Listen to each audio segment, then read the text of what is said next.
Hello everyone, my name is Mr. Saravia and I'm a teacher of Monterey Trail. As you already know, when school starts again, your classes would be a little different from last term. This year, we are starting with distance learning and we will be interacting through our computer screens just like this. However, most of your classes will have a synchronous learning component, meaning you will attend a live online class that follows a regular schedule. I want to remind you that this is brand new territory, not only for you but for most of your teachers as well. So as we embark on this new journey, I want you to be patient and keep an open mind. While we're going to miss interacting with you in person, we are so excited about this new opportunity to connect with you and bring you the knowledge and skills that will make you successful. A big part of that is adhering to our core values and understanding the guidelines and best practices of online learning. Let's go over those expectations. Number 1, confidence. Whether you're using Zoom or Google Hangouts or some other platform, we want to make sure that you have the confidence to make the best impression on your video meetings. So you want to keep the following tips in mind. During your live classes, you will not be anonymous.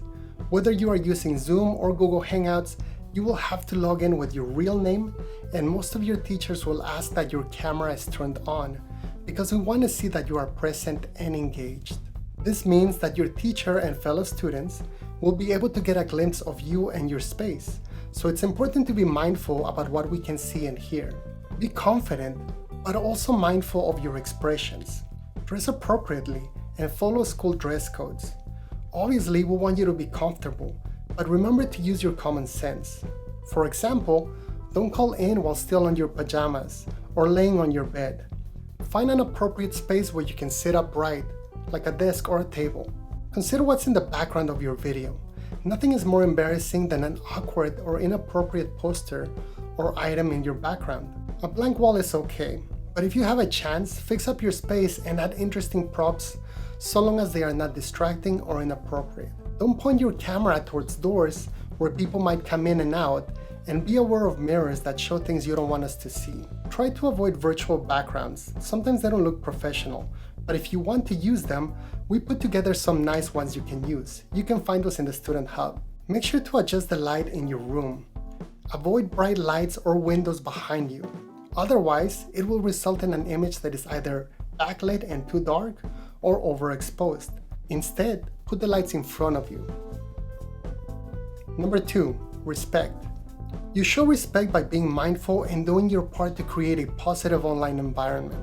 Find a quiet place in your house. Mute your microphone when you are not participating in the discussion so that sounds from your surroundings do not distract the rest of the class.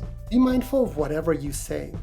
Your voice and video are viewed by everyone in the class, so any sound will be seen and heard by your teachers and peers. Likewise, other people in your house will be able to hear what you and others in the video conference are saying. So if you have headphones, it's a good idea to use them. Listen to your teacher. Take turns to speak. Take the time to listen to what people are saying and don't interrupt others. Be kind and considerate. Stay on topic. Make sure your comments are clear and appropriate to the conversation. Resist the impulse to be silly and only use appropriate language. Basically, don't say or do anything you wouldn't say in an actual classroom. If your teacher enables the chat feature, you may be able to participate by typing into a chat box. Choose your words carefully. Use appropriate spelling and grammar. Stay on topic. Don't use sarcasm or humor that could be misunderstood. Do not use profanity and do not type in all caps. Number 3, integrity. Be honest and don't cheat or take shortcuts. Do all of your assignments and do not let other people copy your work. Integrity also means being fully engaged. This means you must attend and participate for the entirety of your live classes. Be respectful of others' time by attending class meetings and conferences on time. Stay off your phone during class time. Don't play games or watch other videos or browse other windows in order to avoid data slowdowns. The more bandwidth you use, the lower the quality of the class stream and the more likely you are to miss important material. Don't bring toys, props, or other distractions to the learning environment. Don't disrupt the learning by broadcasting or sharing inappropriate images, sounds, or visuals. Basically, follow the same classroom rules that you would follow in real life. Number 4, community. Finally, be a good classmate.